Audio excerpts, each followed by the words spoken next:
ونؤمن به ونتوكل عليه ونعوذ بالله من شرور أنفسنا ومن سيئات أعمالنا من يهده الله فلا مضل له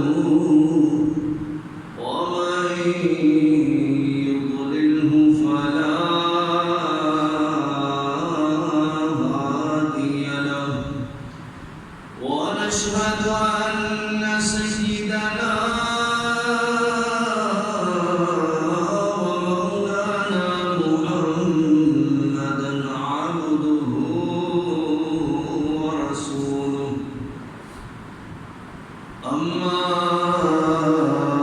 بعد فأعوذ بالله من الشيطان الرجيم بسم الله الرحمن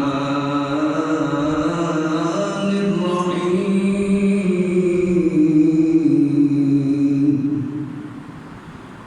لقد كان لكم في رسول الله أسوة حسنة صدق الله العظيم وصدق رسوله النبي الكريم الأمين إن الله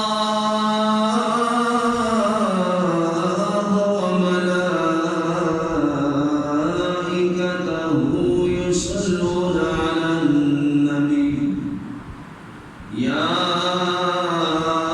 أيها الذين آمنوا صلوا عليه وسلموا تسليما صلى الله على النبي الأمي وآله صلى الله عليه وسلم صلاة وسلام عليك يا سيدي يا سيدي يا مكي يا مدني يا غني يا قرشي يا هاشمي يا مطلبي يا رسول الله صلى الله تعالى عليك وسلم خالق کائنات جل جلالہ وعم عنوان وآدم برہانہ وآدم شانہ کی حمد و ثنا اور اس کے پیارے حبیب حضور النور شاہی یوم النشور دستگیر جہاں وانتصار زمان سید سروران امیر بے بساں قائد المرسلین شفیع المذنبین رحمت للعالمین جناب احمد مجتبی حضرت محمد مصطفیٰ صلی اللہ تعالی علیہ وسلم کی بارگاہ میں ہدیہ درود و سلام عرض کرنے کے بعد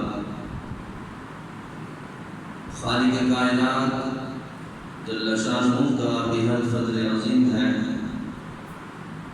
کہ آج اللہ کی توفیق سے ہم سب دوست نماز جمعہ مبارک ادا کرنے کے لیے مسجد میں حاضر ہیں۔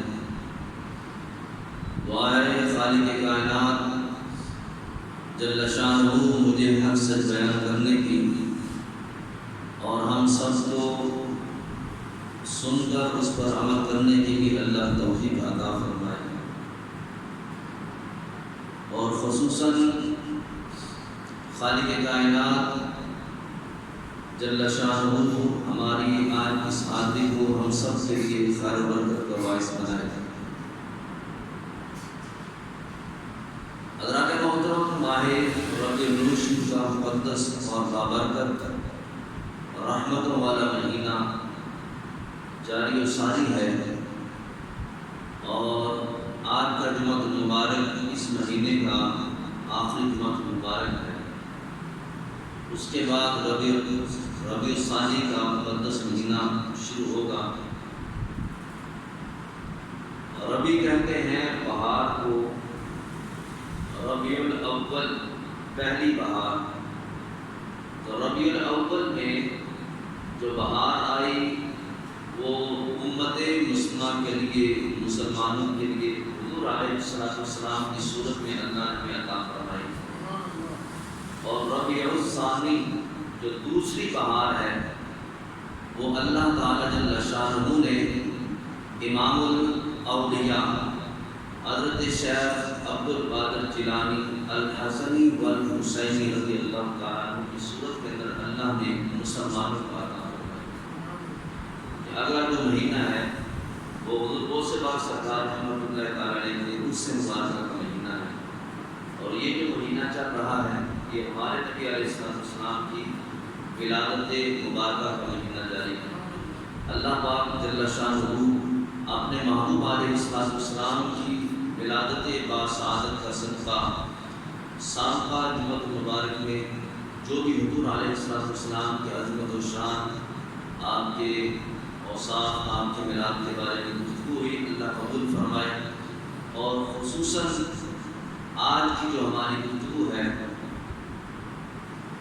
مقصد تو یہی تھا کہ جس گفتگو پر، جن کلمات پر میں نے سابقہ گفتگو کو موقوف کیا تھا وہاں سے ہی آگے آغاز کروں۔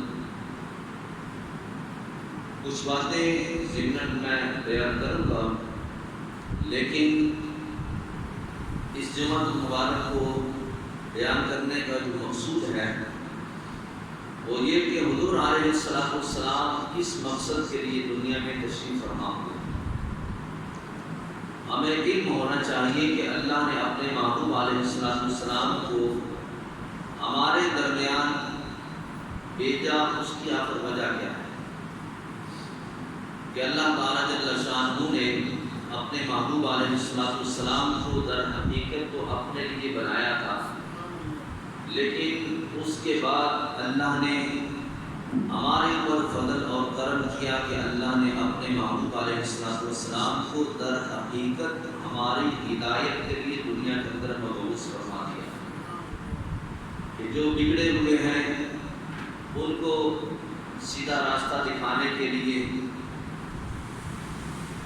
جو اللہ تعالیٰ جل شانہ کی عبادت سے غافل ہیں، جو رب کو رب کہنے کے لیے تیار نہیں، ماننے کے لیے تیار نہیں، ان کو رب تک پہنچانے کے لیے، ہم گناہگاروں کو جنت کا حقدار بنانے کے لیے اللہ نے اپنے محبوب علیہ السلام کو ہمارے درمیان مبعوث فرمایا۔ اور آپ کا ہمارے درمیان آنا یہ یقیناً اللہ کا بہت بڑا فضل اور انعام ہے، جو اللہ نے ہم غلاموں کو، ہم گناہگاروں کو اللہ نے اپنے محبوب کی صورت میں وہ انعام عطا فرمایا ہے۔ حضرات محترم، اللہ تعالیٰ جل شانہ نے قرآن کریم فرقان حمید کی متعدد آیات میں ہمارے نبی علیہ السلام کی عظمت اور شان کو بڑے واضح لفظوں میں بیان فرمایا ہے، اور ہمارے علماء حقہ کا تو یہ کہنا ہے کہ جتنا بھی قرآن پاک ہے الحمد سے لے کے والناس تک، یہ ہمارے نبی علیہ السلام کی عظمت و شان کو ہی بیان فرماتا ہے۔ اگر کسی کافر کا رد کیا گیا تو حضور علیہ السلام کی ہی وجہ سے کیا گیا، اگر مسلمانوں کو نوازا گیا تو وہ حضور علیہ السلام کی محبت کی وجہ سے نوازا گیا۔ یعنی کہ اگر کسی کے اوپر عذاب کی وعید ہے تو وہ بھی حضور علیہ السلام کی نافرمانی کرنے کی وجہ سے ہے، اور اگر کسی کے اوپر خوشخبری کی وعید ہے، خوشخبری اس کے لیے ہے، تو وہ بھی حضور علیہ السلام کی محبت کی وجہ سے ہے۔ تو معیار جو بنایا گیا وہ ہمارے نبی علیہ السلام کی ذات مبارکہ کو بنایا گیا۔ رب کو ماننے والے بڑے بڑے لوگ گزر گئے، اس زمانے میں بھی بہت سارے ایسے ہیں جو رب کو رب مانتے ہیں، لیکن رب کے محبوب کو اپنا محبوب نہیں مانتے، جس بنا پہ ان کے لیے اللہ کی رضا نہیں، ان کے لیے جنتوں کے دروازے بند ہیں۔ ان کے لیے اللہ کی رضا تب ہوگی جب وہ اللہ کو ماننے کے ساتھ ساتھ اللہ کے محبوب علیہ السلام کو بھی تسلیم کریں۔ تو اس لحاظ سے یہ اللہ کا ہمارے اوپر بڑا فضل اور احسان ہے کہ اللہ نے جہاں اپنی محبت عطا فرمائی، وہاں اللہ نے اپنے محبوب علیہ السلام کی بھی محبت ہمیں عطا فرمائی ہے۔ اور اسی محبت کا یہ صلہ ہے، یہ انعام ہے کہ اللہ نے ہمیں ہر خوشی اور ہر غمی میں اللہ نے اپنے محبوب علیہ السلام کا ذکر خیر کرنے کی ہمیں توفیق عطا فرمائی ہے۔ چھوٹی بات نہیں ہے، یہ اللہ کا بڑا فضل ہے کہ اللہ تعالیٰ جل شانہ کے فضل اور کرم سے کبھی گھروں میں غموں نے ڈیرا لگا لیا ہو، کبھی پریشانی آ جائے، کوئی مصیبت آ جائے، تو ہمارا یہ عقیدہ ہے کہ حضور علیہ السلام کا ذکر خیر ہو، حضور علیہ السلام کی محفل سج جائے تو اللہ تعالیٰ اپنے محبوب کے ذکر کی برکت سے اس پریشانی کو، اس تکلیف کو اللہ دور فرما دیتا ہے۔ اور اگر خوشی کا موقع ہو تو پھر اگر حضور علیہ السلام کا ذکر خیر کیا جائے تو اللہ تعالیٰ مزید خوشیوں کو بڑھا دیتا ہے۔ تو اللہ تعالیٰ جل شانہ نے ہر وصف، ہر خوبی سے ہمارے نبی علیہ السلام کو نوازا ہے۔ کوئی ایسی خوبی نہیں جو ہمارے نبی میں پائی نہ جاتی ہو، اور کوئی ایسا ذرہ برابر بھی کوئی عیب نہیں ہے جو ہمارے نبی کے اندر پایا جاتا ہو۔ جس طرح ہر خوبی ہمارے نبی میں پائی جاتی ہے، اسی طریقے سے اللہ نے ہر عیب سے پاک ہمارے نبی علیہ السلام کو پیدا فرمایا ہے۔ چھوٹی خوبی ہو، بڑی خوبی ہو، ہر طرح کی خوبیاں، ہر طرح کی عظمتیں اللہ نے ہمارے نبی علیہ السلام کو عطا فرمائی۔ اسی طریقے سے ہر طرح کا عیب، کوئی چھوٹا ہو یا بڑا عیب ہو، اللہ نے ہر عیب سے پاک ہمارے نبی علیہ السلام کو پیدا فرمایا۔ حضرت حسان بن ثابت فرماتے ہیں خلقت مبرأ من کل عیب، اے محبوب علیہ السلام، اللہ نے آپ کو ہر عیب سے پاک پیدا فرمایا ہے۔ یعنی کہ آپ کے اندر کسی قسم کا کوئی نقص، کوئی عیب اللہ نے رکھا ہی نہیں ہے کہ کسی کے اوپر اعتراض کیا جائے۔ بہرحال یہ بھی ایک علیحدہ سے موضوع ہے۔ میں جو اپنا آج بیان کرنا چاہتا ہوں، مقصود یہ ہے کہ حضور علیہ السلام کی آمد کا جو مقصد ہے اس کو بیان کیا جائے۔ مختصر گفتگو کے اندر انشاءاللہ تعالیٰ چند کلمات بیان کرنے کی کوشش کرتا ہوں۔ اللہ تعالیٰ جل شانہ فرماتا ہے، 21واں سپارہ ہے اور سورۃ الاحزاب ہے، بڑی ہی مشہور و معروف آیت مقدسہ۔ اللہ ارشاد فرماتا ہے لقد کان لکم فی رسول اللہ اسوۃ حسنہ، کہ بے شک تمہیں رسول اللہ صلی اللہ علیہ وسلم کی پیروی بہتر ہے۔ اللہ نے سوالات نبیوں کی جماعت کو پیدا فرمایا ہے۔ یہ بھی ہو سکتا تھا اللہ فرماتا کہ اے لوگوں، تمہارے اوپر انبیاء کرام علیہ السلام کی زندگی بہترین نمونہ ہے، کہ کسی ایک ہی نبی کی بھی پیروی کرنا شروع کر دو تو راہ نجات حاصل کر دو گے، یہ نہیں فرمایا گیا۔ لیکن یہاں پہ ایک میں جملہ کہنا چاہتا ہوں، حدیث پاک میں آتا ہے، میرے نبی علیہ السلام خود ارشاد فرماتے فرمایا اے لوگوں جو قیامت تک آنے والے مومنین ہیں، فرمایا میرے صحابہ سوالات ہیں، فرمایا کسی ایک کی بھی پیروی کرو گے اللہ تمہیں ہدایت کا راستہ عطا فرما دے گا۔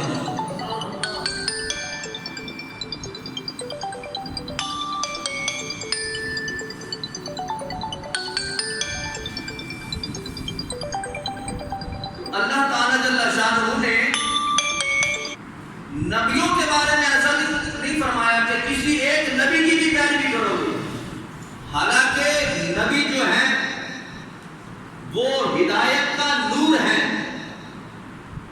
لیکن ان کی پیروی ان کے زمانے تک محدود تھی۔ یہاں قابل غور بات جو ہے، حضرت آدم علیہ السلام آئے، ان کی پیروی ان کے زمانے تک تھی، جب تک ان کا زمانہ تھا ان کی پیروی لازم تھی، اس کے بغیر نجات نہ تھی۔ حضرت نوح علیہ السلام کا زمانہ آ گیا، ان کی پیروی ان کے زمانے تک محدود تھی، آگے نہیں۔ پھر نئے نبی آگے، پھر ان کے بعد نئے نبی آئے، یعنی کہ آپ چلتے آئے، جتنے بھی نبی آئے ان کی پیروی کرنا ان کے زمانے تک محدود تھا، وہ چاہے حضرت ابراہیم خلیل اللہ ہو، موسیٰ کلیم اللہ ہو، عیسیٰ روح اللہ ہو، ان کے زمانے تک ان کی پیروی کرنا ہر مسلمان مومن پر لازم تھا، فرض تھا۔ لیکن یہاں پہ میرے محبوب فرماتے کیا ہیں؟ فرمایا کسی میرے ایک صحابی کی بھی پیروی کرو، بڑی قابل غور بات ہے، قیامت تک کے لیے فرمایا ہدایت پا جاؤ گے۔ پہلے نبیوں کا زمانہ گزر گیا، اب یہ جو زمانہ ہے یہ زمانہ محمدی ہے، عیسی زمانہ نہیں ہے، یہ موسوی زمانہ نہیں ہے۔ اب یہ جو زمانہ، یہ جو دور گزر رہا ہے یہ محمدی دور گزر رہا ہے کہ حضور علیہ السلام کے اعلان نبوت سے لے کے قیامت تک یہ جتنا زمانہ ہے، اللہ فرماتا ہے والعصر، مجھے زمانے کی قسم ہے، اللہ اس زمانے کی اس دور کی قسم کھاتا ہے جو زمانہ، جو مہینہ، جو سال، جو دن، جو لمحے میرے محبوب علیہ السلام کے ساتھ نسبت رکھتے ہیں۔ تو فرمایا آپ کو قیامت تک کا جو زمانہ ہے یہ زمانہ محمدی ہے۔ تو فرمایا اس زمانے کے اندر اگر کوئی بندہ میرے کسی ایک غلام کی بھی پیروی کرتا ہے، ابو بکر کے پیچھے لگ دے، عمر کے پیچھے لگ دے، عثمان کے پیچھے لگ دے، علی کے پیچھے لگ جائے، اللہ اس کو سیدھا جنت میں میرے قدموں میں پہنچا دے گا۔ اور یہاں پر ایک اور حدیث بیان کرنا چاہتا ہوں، حضور علیہ السلام فرماتے ہیں، فرمایا اگر میرے دور میں حضرت موسیٰ کلیم اللہ بھی ہوتے اور لوگ ان کی پیروی کرتے، ان کے لیے ان کی پیروی کرنا جائز نہ ہوتا، وہ گمراہ ہو جاتے، مجھے چھوڑ دیتے گا۔ لیکن اپنے صحابہ کے بارے میں فرمایا میرے ابو بکر کے پیچھے لگ جاؤ۔ بہت نازک مرحلہ ہے یہ، بہت نازک مرحلہ ہے۔ نبی کی پیروی اس دور کے اندر، پہلے نبیوں میں سے کسی نبی کی پیروی کہ ان کی شریعت پر ہم عمل کریں، ایسا نہیں ہو سکتا۔ لیکن فرمایا ابو بکر کی پیروی کر لو، عمر کی پیروی کر لو۔ وجہ کیا ہے؟ حضرت موسیٰ کلیم اللہ کی پیروی کیوں نہیں کر سکتے؟ عیسیٰ روح اللہ کی پیروی کیوں نہیں کر سکتے؟ وجہ صرف یہ ہے کہ ابو بکر کی پیروی کرنے کا حکم اس لیے دیا جا رہا ہے کہ انہوں نے میرے مصطفیٰ کی پیروی کی ہے۔ عمر کی پیروی کا حکم اس لیے دیا جا رہا ہے کہ عمر نے میرے محبوب کی پیروی کی ہے، ان کا اپنا عمل نہیں ہے۔ اور حضرت موسیٰ کلیم اللہ نے میرے محبوب کی پیروی اس لیے کہ ان کی اپنی شریعت تھی، عیسیٰ روح اللہ کی اپنی شریعت تھی، اس لیے فرمایا قیامت تک کے لیے زمانہ ان کا نہیں ہے، زمانہ میرے مصطفیٰ کا ہے۔ تو میرے مصطفیٰ کے زمانے میں پیروی بھی تمہیں ان کی کرنی پڑے گی جو میرے مصطفیٰ کے غلام ہوں گے۔ حضرت عیسیٰ روح اللہ آئیں گے، سب کو پتا ہے، قیامت کی نشانی میں سے نشانی ہے۔ کیا وہ آ کے اپنی شریعت نافذ کریں گے؟ نہیں۔ کیوں؟ اس کی وجہ یہی ہے کہ یہ زمانہ محمدیہ ہے، یہ زمانہ حضرت عیسیٰ روح اللہ کا نہیں، یا جس زمانے میں وہ آئے گی وہ زمانہ ان کا نہیں ہوگا، وہ زمانہ بھی ہمارے محبوب نبی علیہ السلام کا زمانہ ہوگا۔ تو وہ آ کر ہمارے نبی کی شریعت پر ہی عمل کریں گے، وہ اپنی شریعت پر عمل نہیں کریں گے. کیوں؟ ہدایت کا جو راستہ ہے، ہدایت کا جو نور ہے، وہ اللہ نے شریعت مصطفیٰ کے اندر رکھا ہے. تو نجات کا ذریعہ کیا ہے؟ جنت کا جو راستہ کیا ہے؟ قیامت تک کے لیے وہ میرے مصطفیٰ علیہ السلام کی پیروی کرنا ہے. اس کے بغیر اگر کوئی بندہ کہے کہ جناب میں اس راستے کو چھوڑ کے تو میں اپنے رب کو راضی کر لوں، وہ نہیں کر سکتا. رب راضی نہیں ہوگا. رب تعالی جل شانہ ایسے بندے کو پسند نہیں فرماتا جو میرے مصطفیٰ کے راستے سے ہٹ کے رب کو منانا چاہتا ہو. عبادت بھی اگر کرنی ہے تو وہ جس طریقے سے میرے مصطفیٰ نے عبادت کی ہے ویسی عبادت کرنی پڑے گی.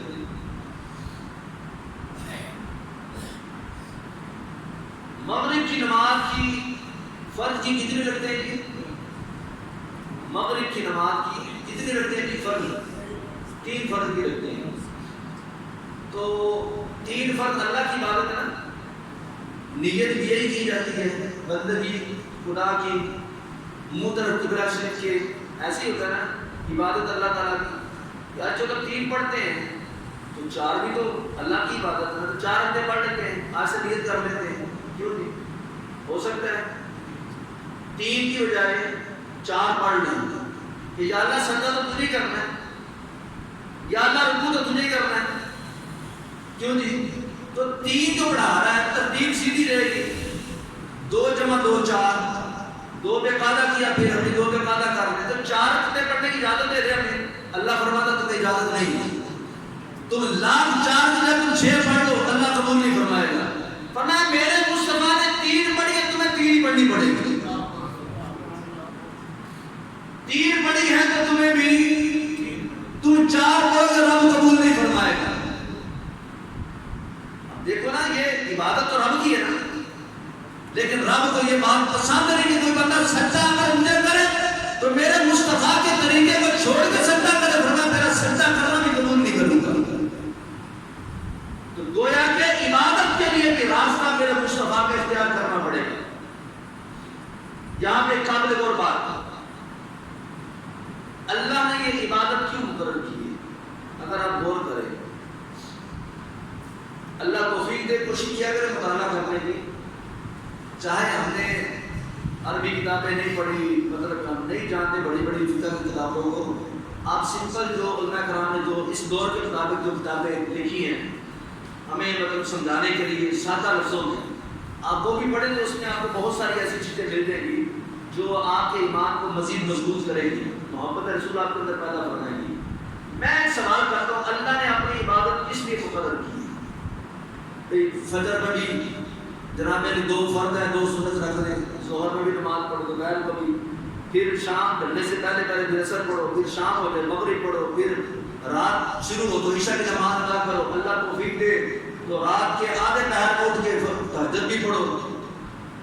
مال ہے تمہارے پاس تو مال میں سے کچھ مال میرے راستے میں خراب بھی کرو. اللہ توفیق دے تو میرے گھر کا تمام بھی کرو آ کے. مطلب یہ جتنی بھی عبادت ہے آخر کیا رب تعالیٰ کو کی عبادت اس لیے کی جاتی ہے رب کے درجے بلند ہو؟ ایسا تو نہیں ہے. کیا رب اپنی فضیلت کے لیے کہتے ہیں کہ میری عبادت کرو؟ ایسا بھی نہیں ہے. رب تعالیٰ جل شانہ ہمارے سجدوں کا محتاج نہیں ہے. رب تعالیٰ جل شانہ کو ہماری عبادت سے کوئی مرض نہیں ہے. ہم اس کو سجدہ کرے نہ کرے اس کو کوئی فرق نہیں پڑتا. وہ خالق ہے، وہ مالک ہے، وہ رازق ہے. بالفرق میں بات کر رہا ہوں. اگر اس کی ربوبیت میں، اس کی توحید میں سجدہ نہ کرنے سے کوئی فرق پڑتا ہوگا، اللہ کافروں کو تباہ و برباد کر دیتا. اللہ کسی بندے کو زندہ نہ رہنے دیتا جو بندہ رب کو سجدہ نہ کرتا. اللہ کی توحید میں کوئی فرق نہیں پڑتا، اللہ کی ربوبیت میں کوئی فرق نہیں پڑتا. کوئی اس کو مانے یا نہ مانے اس کو کوئی فرق نہیں پڑتا. اللہ نے ہمیں حکم دیا 5 نمازیں پڑھو گے، تمہارے پر 5 فرض ہیں. اور اس کے بعد بھی جا اللہ نماز تو دے دی، نماز پڑھے کیسے؟ فرمایا پڑھنے کا جو طریقہ ہے وہ تم نے ادھر ادھر ہی دیکھنا، بس سیدھا میرے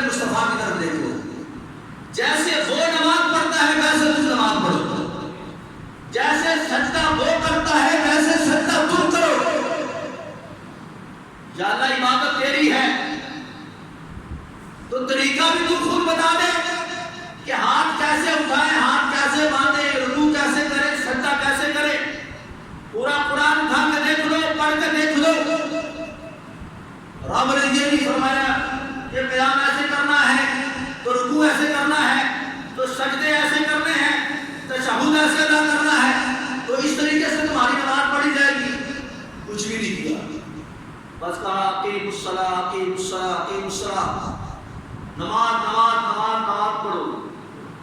یا اللہ جب نماز پڑھنے کا حکم دے رہا ہے تو پڑھنے کا طریقہ بھی بتا دیتا۔ اب دیکھو نا، آپ کسی کو سودا لینے کے لیے بھیجو، اب اس کو پتہ نہیں ہے کہاں سے ملے گا، کیسا سودا اچھا ہے، کہاں سے ملے گا، کون سی دکان ہے، آپ کو یہ فلاں چیز جو بازار سے لے آؤ، تو آپ اس سے ایڈریس پوچھو گے، طریقہ پوچھو گے، کہاں سے چیز ملتی ہے یہ والی، مجھے نہیں پتا۔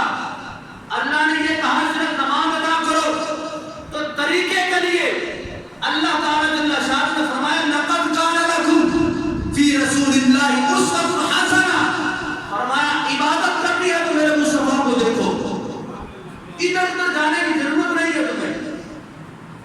بڑے بڑے نبی آئے، ان کی سیرت بھی ہمارے سامنے ہے، احادیث کے اندر جو موجود ہے، جو بیان کی جاتی ہے، لیکن کسی نبی کے بارے میں یہ نہیں فرمایا کہ فلاں نبی کی پیروی کرو، نہیں، فرمایا میرے مصطفیٰ کی پیروی کرو۔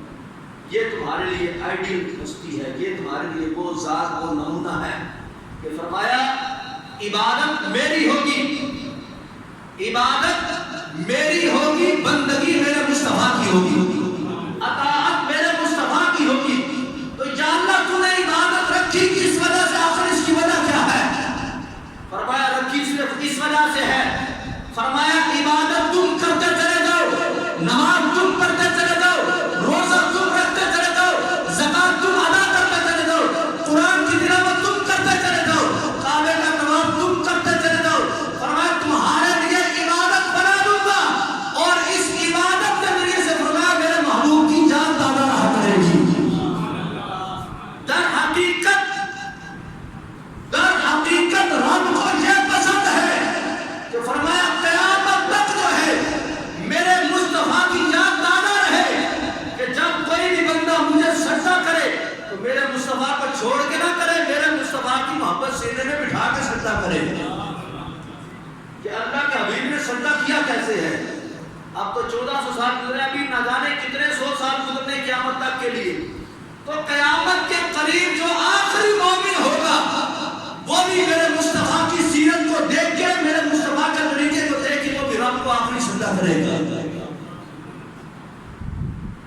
گویا کہ میرے مصطفیٰ کی جو شریعت ہے، میرے مصطفیٰ کا جو نظام ہے، میرے مصطفیٰ کا جو طریقہ ہے، وہ فرمایا قیامت تک چلے گا، اور قیامت تک کے لیے زمانہ جتنا مرضی ترقی کر لے، جتنا مرضی لوگ پڑھ لے، سائنس ترقی کر لے، جتنے مرضی علوم کے لوگ پڑھ لے، لیکن فرمایا کامیابی نہیں مل سکتی، کامیابی اسی کے لیے ہے جو در مصطفیٰ پہ جھک جاتا ہے اور میرے محبوب کی سیرت کو سینے سے لگا لیتا ہے۔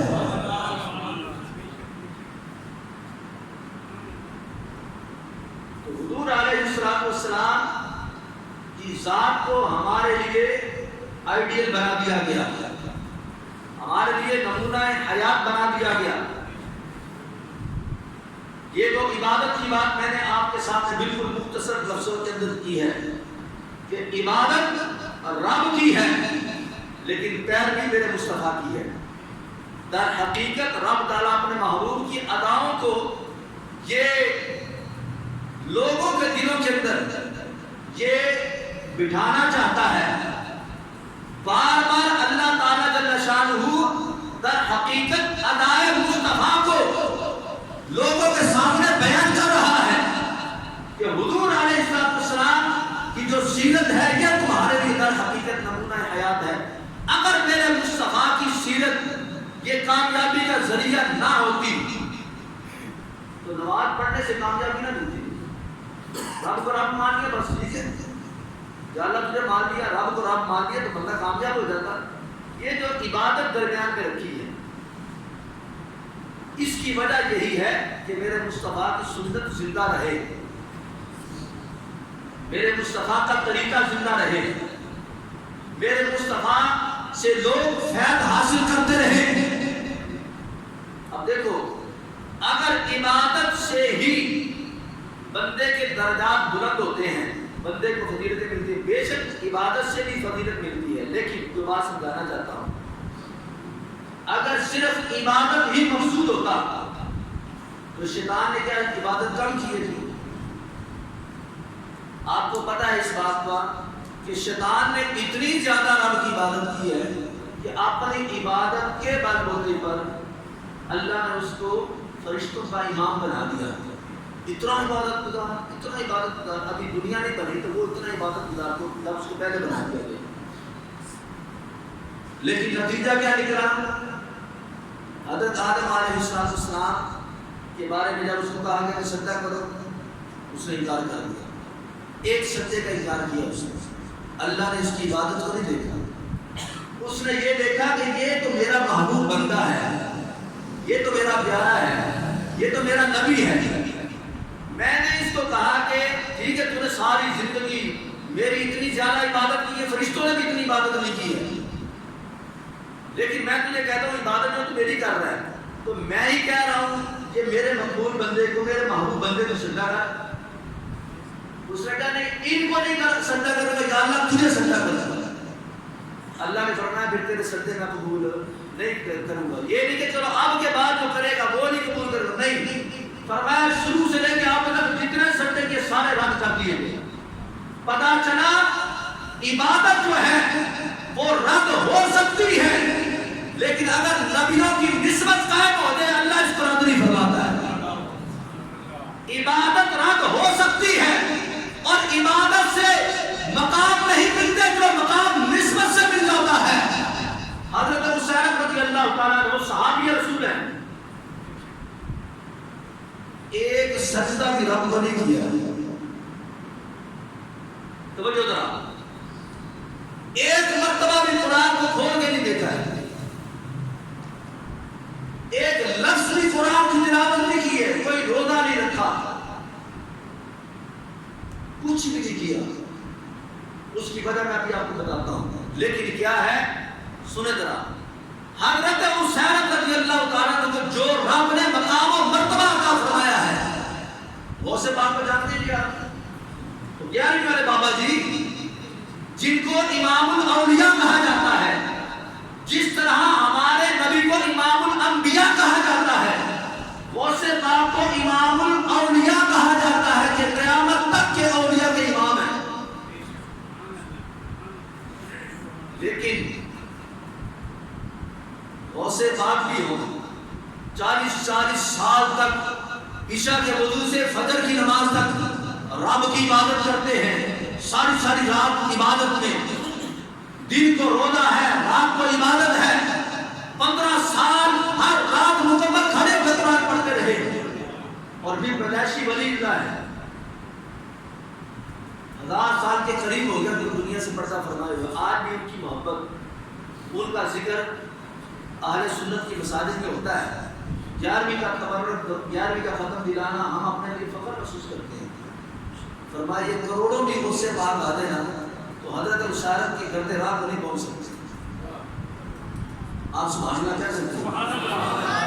میں ابھی آپ کو سمجھاتا ہوں. حسین نے کوئی سجدہ نہیں کیا، وہ سے بات کی کوئی زندگی کا کوئی سمجھے کوئی ایسا دن نہیں گزرا ہوا جس میں آپ نے رب کو سجدے نہ کیے.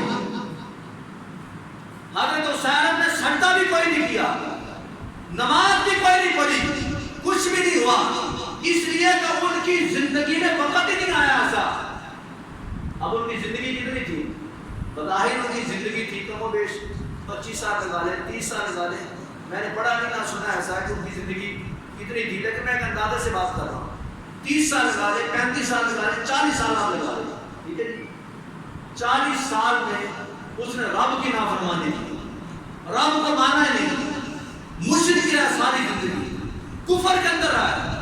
بس کیا ہوا، جنگ احد کا موقع تھا، دونوں طرف جو ہے وہ لوگ آئے ہیں ایک دوسرے کے ساتھ لڑنے کے لیے.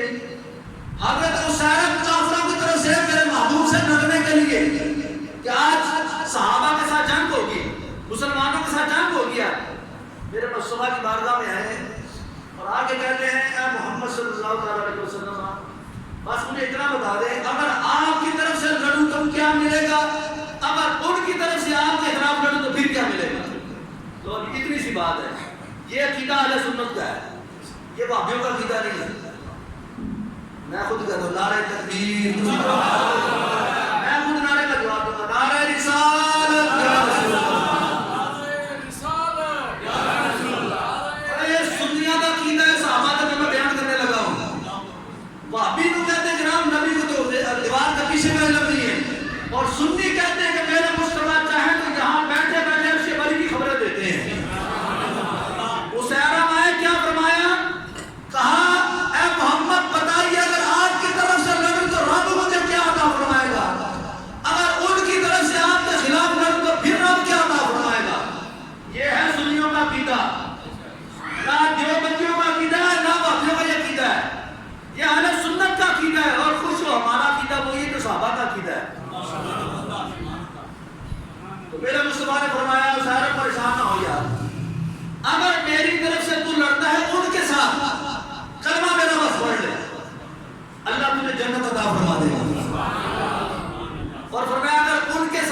نازل فرما دے گا. تو یار ابھی وہ بندے نے کلمہ نہیں پڑھا, اس کا عقیدہ دیکھو نبی وہی ہوتا ہے تو غیب کی خبریں عطا فرماتا ہے. آج کل ان کے لوگ بڑے بڑے محدث بن کے بیٹھے ہیں, بڑے بڑے مفتی, بڑے بڑے جناب یعنی مفسر بن کے بیٹھے ہوئے ہیں اور باتیں کرتے جناب نبی کو تو دیوار کے پیچھے کا علم نہیں.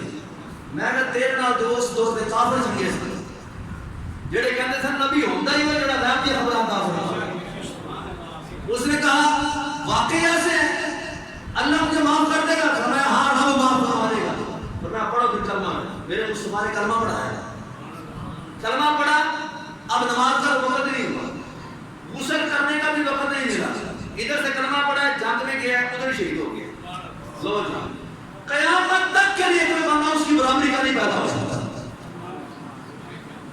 قیامت تک کے لیے اس سے بعد بھی اس کی برابری نہیں کر سکتے. پتا چلا مقام و مرتبہ رب عبادت سے نہیں عطا فرماتا, نسبت مصطفیٰ سے عطا فرماتا ہے. تو اس لیے فرمایا لقد کان لکم فی رسول اللہ اسوۃ حسنہ. ارے دائیں بائیں نہ دیکھو, غداروں کو, میرے دشمنوں کو نہ دیکھو. فرمایا اگر دیکھنا ہے تو میرے مصطفیٰ کو دیکھو. اگر حسن کی بات کرو تو میرے مصطفیٰ جیسا حسین و جمیل تجھے کائنات میں نہ ملے گا. اگر اخلاق کی بات دیکھو فرمایا میرے مصطفیٰ جیسا اخلاق تمہیں پورے معاشرے کے اندر قیامت تک کے لیے تمہیں ایسا کوئی بندہ نہیں ملے گا.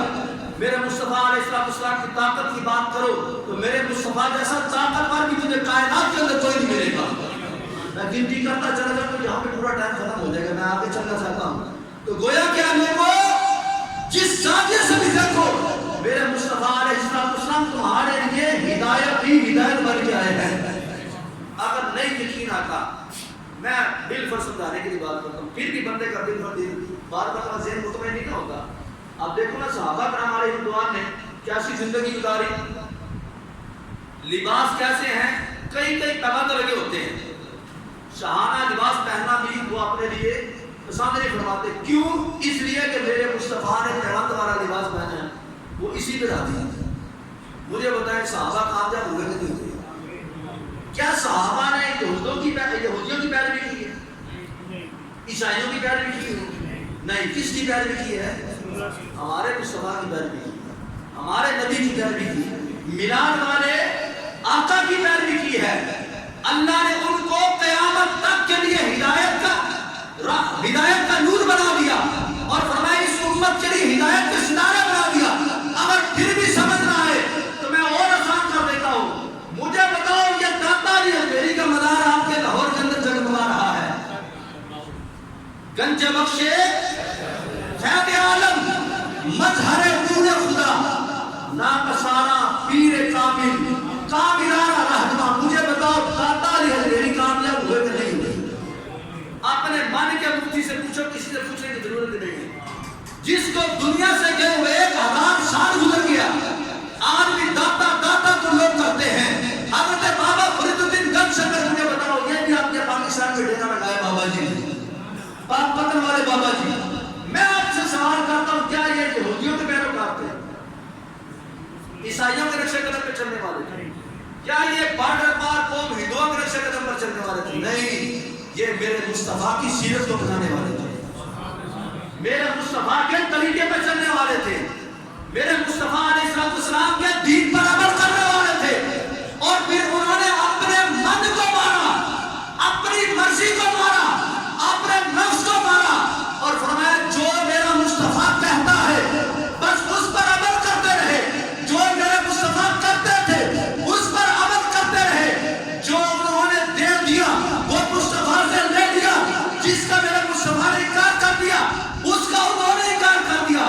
اللہ نے اتنی عزتیں عطا فرما دی ہیں, اتنی اللہ نے نعمتیں عطا فرما دی ہیں. آج دنیا سے گئے ہوئے سینکڑوں سال بزرگوں کو ہو گئے ہیں, آج بھی ان کی محبت ہمارے دلوں کے اندر اتنی زیادہ ہے. خدا کی قسم میں کھا کے کہتا ہوں, ہو سکتا ہے یقینی بات ہے کہ آپ کے دل کے اندر اتنی اپنے والدین کی عظمت نہ ہو جتنی داتا کی حجویری کی عظمت ہے. غوث پاک کی جتنی محبت ہے, ہو سکتا ہے آپ کے دل کے اندر آپ کے دادا جان کی محبت نہ ہو. 2 پیڑھیاں پیچھے چلے جائیں, آپ کو تو پتہ نہیں ہمارا شٹرا نسب کیا تھا. لیکن ان بزرگوں کا عالم دیکھو، یہ آپ کے قریب یہ پاک پاتر والے بابا جی، یہ قصور والے بابا جی جناب ہے نہیں، یہ جناب شیر ربانی، یہ مجدد رسانی، یہ بارڈر پار، یہ ہمارے بزرگ حضرت خواجہ معین چشتی اجمیری رحمۃ اللہ تعالی علیہ، یہ کتنے بزرگ ہیں آپ گنتی کرتے رہے. آپ کے لاہور شہر کے اندر ہزاروں کی تعداد میں بزرگوں کے مزارات ہیں. اور میری نظر میں، میں اپنی بات کرتا ہوں، میری نظر میں کوئی ایسا علاقہ نہیں جہاں پہ اللہ کے ولی کا مزار نہ ہو، کوئی اللہ کا ولی رہتا نہ ہو.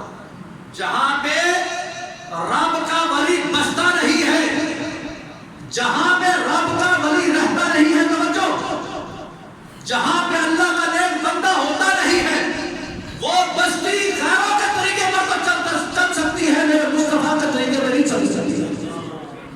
یہ اللہ کے مقرب بندوں کا فیض ہوتا ہے. فرمایا جہاں پہ میرا مقرب بندہ رہتا ہے، بیٹھتا ہے، اللہ اس کی برکت سے، فرمایا 40 میل دائیں، 40 میل بائیں، 40 میل آگے، 40 میل پیچھے، اللہ اس مقرب بندے کی برکتوں کو اللہ سب کو عطا فرماتا ہے.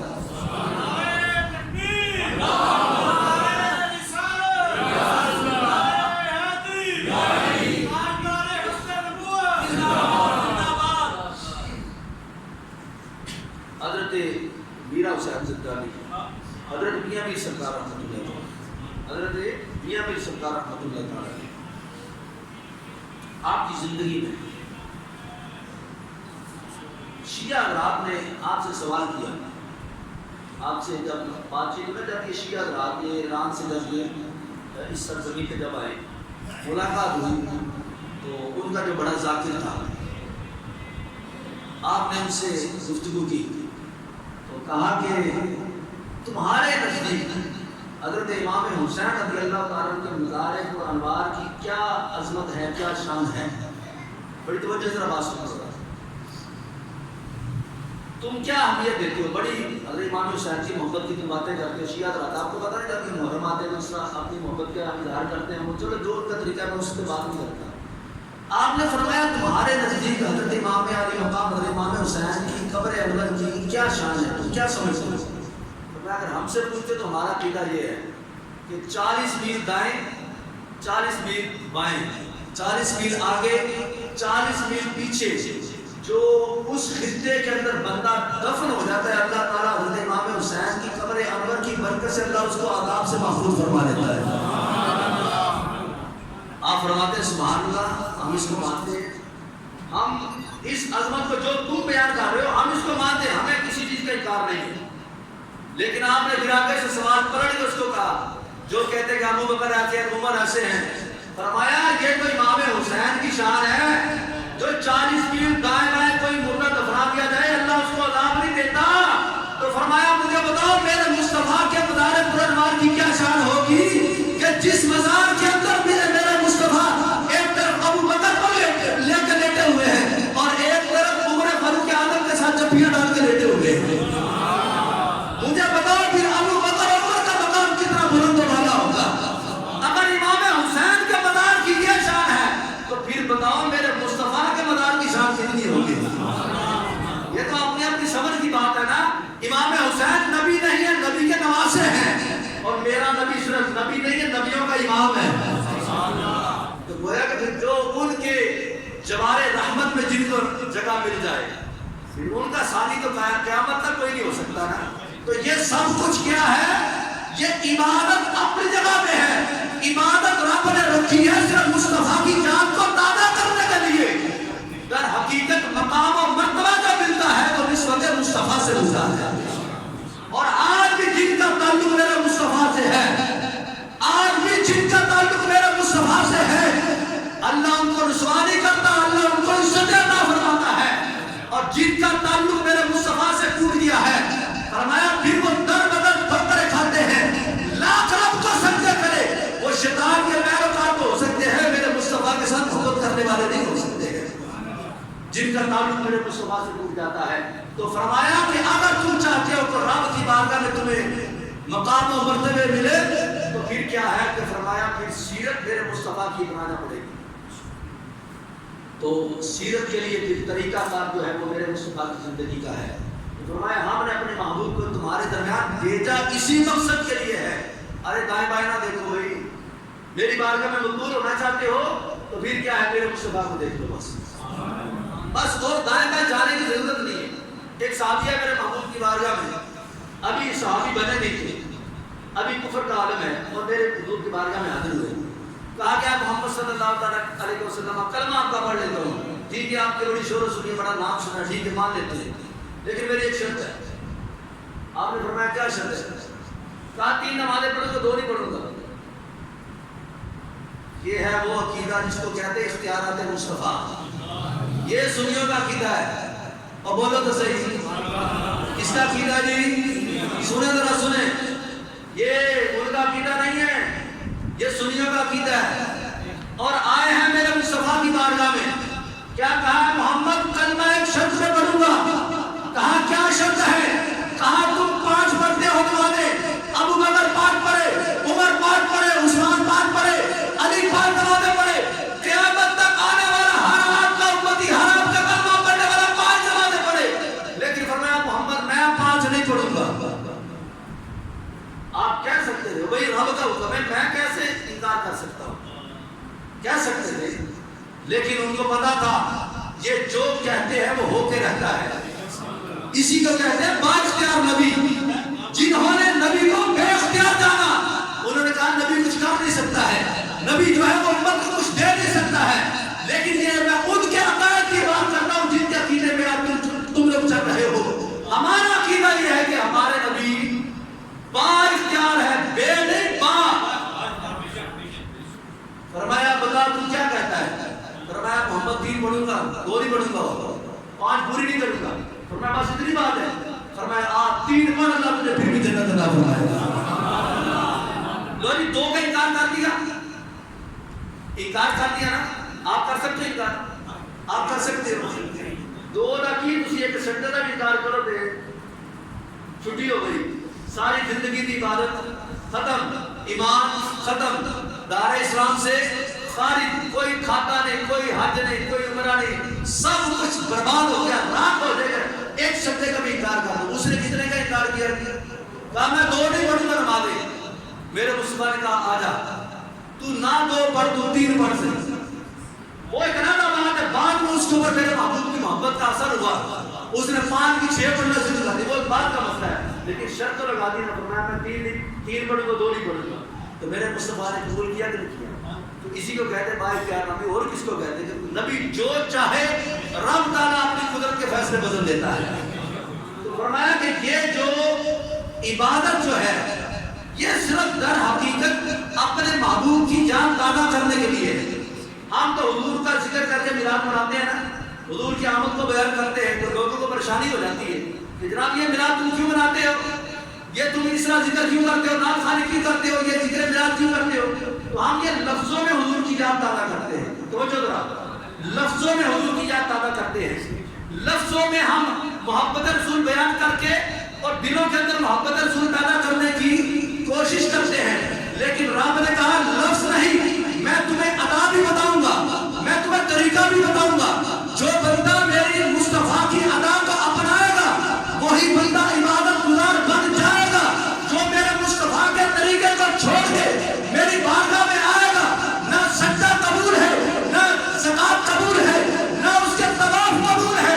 فرمایا جو بھی عبادت کرو گے، فرمایا مقصود صرف یہی ہے اپنے مصطفیٰ کی یاد کو تازہ کرنا ہے. مجھے بتاؤ کہ نماز پڑھتے یہ بھی تو مصطفیٰ کی یاد ہے نا. تو منہ سے ذکر کر لیا کہ حضور ایسے دنیا میں آئے، ان کے آنے سے یہ معجزات ہوئے، یہ کمالات ہوئے، ان کے آنے سے ہمیں یہ فیض نصیب ہوا. تو مجھے بتاؤ اس میں کون سی وہ بدعت والی بات ہوگی، یا کون سی نجائز والی بات ہوگی، یا کون سی حرام والی بات ہوگی؟ لوگ کہتے ہیں جناب ہمیں بتائے کہ صحابہ نے ایسے کیا. وہ میں وہی اسی بات پہ اب آ گیا جس بات سے میں نے پچھلے دن میں بات چھوڑی تھی. زیادہ کچھ نہیں جناب. میں نے کہا تھا آپ نے جواب مجھے دینا کہ صحابہ کرام تو ہماری طرح میلاد نہیں مناتے تھے. ہم میلاد مناتے ہیں، ہم ڈنڈیاں بھی لگاتے ہیں، گھڑیاں بھی سجاتے ہیں. تو بات چلتے چلتے پھر ادھر ہی آ گئی. میرا موضوع ادھر آنے کا نہیں تھا، چلے آ گئی بات. سنے ذرا، وہ صحابہ تھے، ہم صحابہ نہیں ہیں. وہ جیسا میلاد مناتے تھے منا نہیں سکتے. صحابہ دین کی جو ہے وہ اصل ہے. صحابہ دین کی بڑی توجہ کے ساتھ اصل ہے. ہم ہیں فرع. اصل کہتے ہیں جڑ کو. کس کو کہتے ہیں؟ جڑ زمین کے اندر جاتی ہے. فرع کیا ہوتی ہے؟ جو جڑ سے جو پودا نکلتا ہے, جو ٹہنی نکلتی ہے, اس کو فرع بولتے ہیں. اصل سے مراد جن سے دین چلا. ہم سے تو نہیں تھا دین چلا, دین تو صحابہ سے چلا نا آگے. تو فرمایا وہ دین کی کیا ہے جی, بڑی توجہ کے ساتھ میرے ساتھ توجہ رکھیے. دین کی کیا ہے؟ وہ اصل ہے. اصل جاتی ہے زمین کے اندر, اور فرع جو ہوتی ہے وہ زمین کے اوپر ٹہنی کی صورت میں نکلتی ہے. اصل کہتے ہیں جڑ کو اور فرع کہتے ہیں ٹہنی کو. جڑ کا ایک اپنا کام ہوتا ہے, اس کا ایک اپنا سسٹم ہے, اور فرع کا ٹہنی کا اپنا ایک سسٹم ہے. اور جڑ کا کام کیا ہوتا ہے؟ وہ زمین سے نمی لیتی ہے, زمین سے توانائی لیتی ہے اور ٹہنی کو دیتی ہے. پھر ٹہنی پھلتی ہے, پھولتی ہے, اس کے اوپر سبزہ بھی ہوتا ہے, اس کے اوپر پتے بھی نکلتے ہیں, اس کے اوپر پھول بھی کھلتے ہیں, پھر اس کے اوپر پھل بھی لگتا ہے, پھولوں میں رس بھی ہوتا ہے, پھولوں میں خوشبو بھی ہوتی ہے, پھولوں کے اندر مہکار بھی ہوتی ہے, پھولوں کے اندر حسن بھی ہوتا ہے. ہوا چلتی ہے تو پھول وہ حرکت میں بھی آتے ہیں. جب وہ موسم بہار آتا ہے تو پھول کھل جاتے ہیں. وہ جڑ کا اپنا کام ہے. جڑ اپنی طرف سے وہ توانائی دیتی ہے, پھول کھل رہے ہیں, ہوا چلتی ہے, پھول مہک رہے ہیں, وہ موسم بہار آتا ہے, پھول کھلتے ہیں, باغ خوبصورت ہو جاتے ہیں. اب ایک بندہ دانشور جائے اور جا کے پھول کو پکڑ کے کہے, اے پھول, اے ٹہری, تیرا وہ طریقہ نہیں تو جڑ کا طریقہ ہے. تو نے اپنا طریقہ کیوں چھوڑ دیا؟ تو نے اپنا راستہ کیوں بدل دیا؟ جڑ کا یہ راستہ نہیں ہے. جڑ کے اوپر تو کبھی پھول نہیں کھلا, جڑ کے اوپر تو کبھی جناب میرے پتے نہیں کھلے, جڑ کے اوپر تو جناب میرے کبھی یہ ہلچل نہ ہوئی, اور تو نے یہ کیا نیا طریقہ نکال لیا. اے ٹہری, تو بدعتی ہو گئی, تو نے جڑ والا طریقہ چھوڑ دیا ہے. اب اس دانشور سے کوئی بندہ پوچھے, ارے پاگل, پھول اسی جڑ کے اوپر کھلتے ہیں, اسی ٹہنی کے اوپر کھلتے ہیں, اسی ٹہنی کے اوپر بہار آتی ہے. ارے جس کا تعلق جڑ کے ساتھ ہوتا ہے, جس کا تعلق جڑ کے ساتھ نہ ہو, اس کے اوپر پھول نہیں کھلتے, اس کے اوپر پتے نہیں لگتے, اس کے اوپر بہار آ جائے, وہ کانٹے دار درخت جو ہے وہ حرکت میں نہیں آتا. حرکت میں وہی آتا ہے جس کا تعلق جڑ کے ساتھ ہوتا ہے. اگر یقین نہ آئے, آپ کسی باغ میں چلے جائیں, کسی کھیت میں چلے جائیں, یہ آپ کے ساتھ نہر چلتی ہے, اس میں کئی درخت ایسے ہیں جو ہرے بھرے ہیں, اور کئی ایسے ہیں خشک ہیں, ان کے اوپر جب تیز آندھی چلتی ہے وہ گر جاتے ہیں, ٹوٹ جاتے ہیں. تھوڑا سا ذرا کھڑیٹ کے دیکھو, آپ کو پتا چل جائے گا کہ وہ درخت جس کے اوپر کوئی سبزہ نہیں ہے, کوئی ٹہنی نہیں ہے, جس کے اوپر کوئی پھول نہیں کھلتا, آخر وجہ کیا ہے؟ اس کے اوپر نہ پھول کھلتا ہے, بہار بھی اس کے اوپر آئی ہے, اس کے اوپر بارش بھی برسی ہے, ہر موسم اس کے اوپر آتا ہے. کبھی اس کے اوپر ہم نے پتا کتنا نہیں دیکھا, کبھی اس کے اوپر پھول نکلتا نہیں دیکھا. آخر وجہ کیا ہے؟ پھر جب اس کی جڑوں کو ذرا نکال کے دیکھو گے تو پھر تمہیں پتا چلے گا بھئی اس کا تو تعلق جڑ سے ٹوٹ چکا ہوا ہے. اس کے اوپر ہریالی کیسے آئے, اس کے اوپر پتے کیسے نکلے؟ اس لیے جڑ کا اپنا کام ہے, ٹہنی کا اپنا کام ہے. جڑ جو ہے وہ فیض کو زمین سے لیتی ہے. صحابہ نے فیض میرے نبی سے لیا ہے, اور ان کے فیض سے اہل سنت سے منگا رہے ہیں. ربیع الاول کا مہینہ آتا ہے, یہ موسم بہار آ جاتا ہے, کہیں جناب یعنی گھروں میں لیٹیں لگتی ہیں, بناروں کو سجایا جاتا ہے, گلیوں کو سجایا جاتا ہے, گھر گھر کے اندر محفل میلاد کی جو ہے وہ خوشبو آ رہی ہوتی ہے, ذکر مسمع ہوتا ہے. اور کہیں جناب علیہ سوئے ماتم بچھا ہوتا ہے, کہیں وہ خاردار کانٹے دار وہ مکانات جہاں پہ پہلے میں 2 بلب جلتے تھے وہ بھی بند ہو جاتے ہیں, مسجدوں کو تالے لگ جاتے ہیں. کیا ہے؟ پھر تمہیں خود سمجھ آ جانی چاہیے کہ جن کا تعلق اس اصل سے ٹوٹ گیا, انہوں نے کہا کہ جناب دیکھو جب وہ نہیں کرتے تو ہم کیوں کریں. تو یہ اس کانٹے دار درخت سے جا کے پوچھو ذرا, وہ کہے گا جناب دیکھو کہ وہ جڑ کا یہ کام نہیں کہ اپنے اوپر سبزہ نکالے, تو میں نے اس وجہ سے اپنے اوپر کوئی پھول نہیں نکالا. لیکن در حقیقت کیا ہے؟ اس کا تعلق ہی ٹوٹ چکا ہے. اہل سنت تمہیں مبارک ہو, تمہارا تعلق آج بھی میرے محبوب کے صحابہ کے ساتھ موجود ہے. میرے محبوب کے صحابہ کے ساتھ آج بھی تعلق جو ہے وہ اس طریقے سے قائم ہے کہ ابو بکر کے ساتھ تعلق ہے,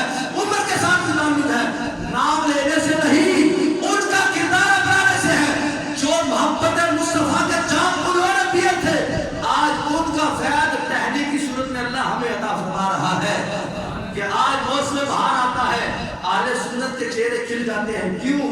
کہ الحمدللہ ہمارا تعلق اس جڑ کے ساتھ آج بھی مضبوط ہے، اور یہ اس کا فیض ہے کہ جب موسم بہار آتا ہے اہل سنت کے چہرے کھل جاتے ہیں. اس واسطے اللہ کا شکر ہے کہ اللہ تعالیٰ جل شانہ نے اس ذکر میلاد کا فیض ہمیں بھی عطا فرمایا جو ذکر میلاد کو صحابہ کرتے رہے ہیں. بہرحال اس پہ مزید کلام ہو سکتا ہے، میں اسی مثال سے یہاں سے بات ختم کر رہا ہوں. اللہ پاک جل شانہ مجھے اور آپ سب کو حضور علیہ السلام کا ذکر زبان کے ساتھ بھی کرنے کے اللہ توفیق عطا فرمائے، اور عمل یعنی کہ عبادت کے ساتھ بھی اللہ تعالیٰ کرنے کی توفیق عطا فرمائے. آمین. بجاہ النبی صلی اللہ علیہ وسلم.